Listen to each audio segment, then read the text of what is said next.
Psalmist said, I will bless the Lord at all times, and his praise shall continually be in my mouth. My soul shall make a boast in the Lord, the humble shall hear it of it and be glad. Oh, magnify the Lord with me.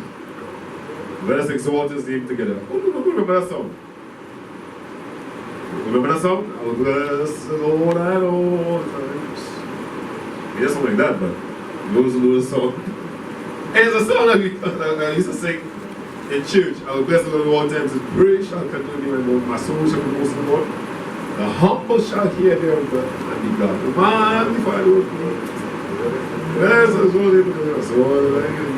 all my fears. That was a song I used to sing in the Ancient of Days. Some years ago, we used to sing that song. And that was a blessing that will bless our heart. You know, you come before the presence of the Lord with this song. It was a song that had tremendous blessings in it. And David penned this song when he was running, or when God probably saved him, or God delivered him in the camp of Goliath from God. He penned this psalm. He penned the psalm as a servant of God running from Saul. And sometimes in life you can find yourself as a child of God, somebody who has been called by God, who has been saved, baptized, and who has been able to dance in the spirit and play instruments.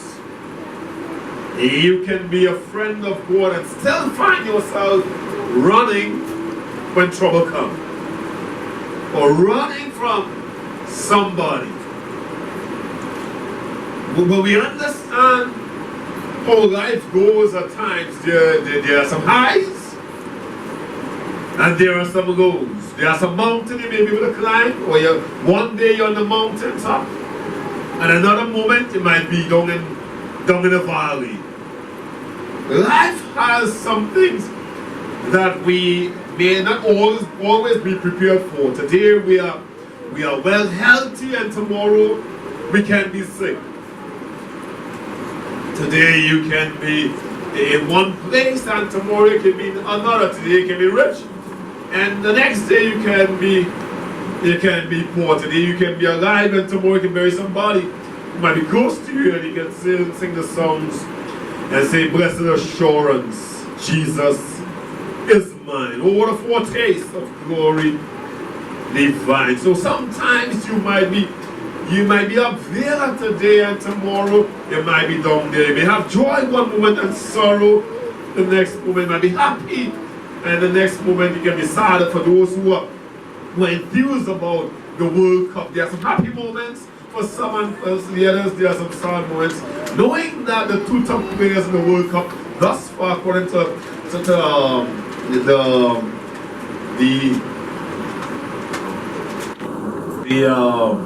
those who has voted, the top players thus far packed their bags and they are doing tours in Russia.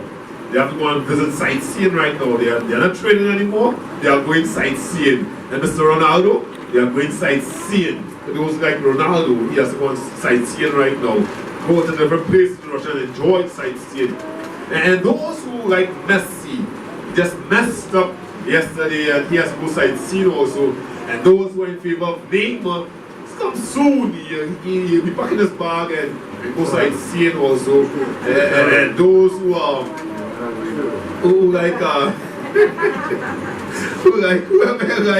some of them will be packing their bags and going sightseeing. And the final will be between Mexico and somebody.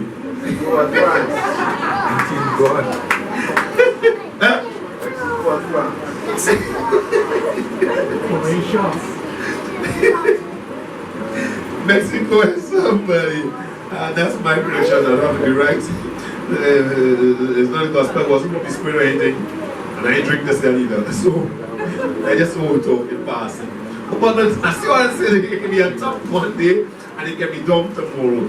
And I've seen where somebody was backing, and I'll talk about this, They were back in Germany. And while back in Germany, their flag was close to the road. And when Germany lost, the flag went inside and hide. I said, Lord, with this sea. Then a big flag that's going out there.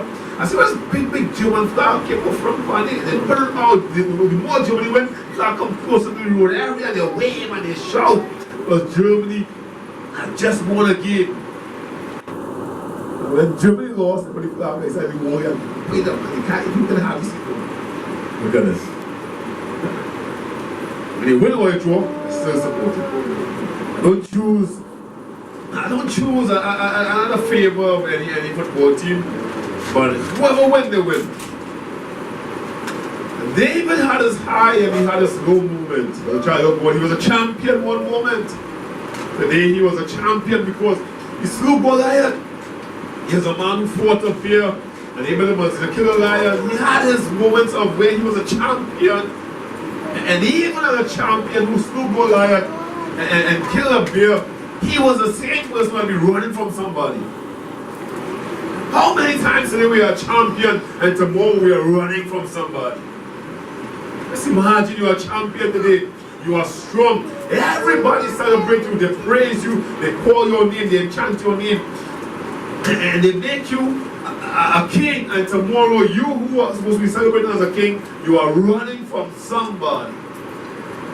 It reminds me that most of the times that these great men of God, when their lives are being threatened, they have to run. If there's a man who will have it running, it will be a woman also. I say it again. If a man would have it running, a woman can have it running. You want me to say amen to that?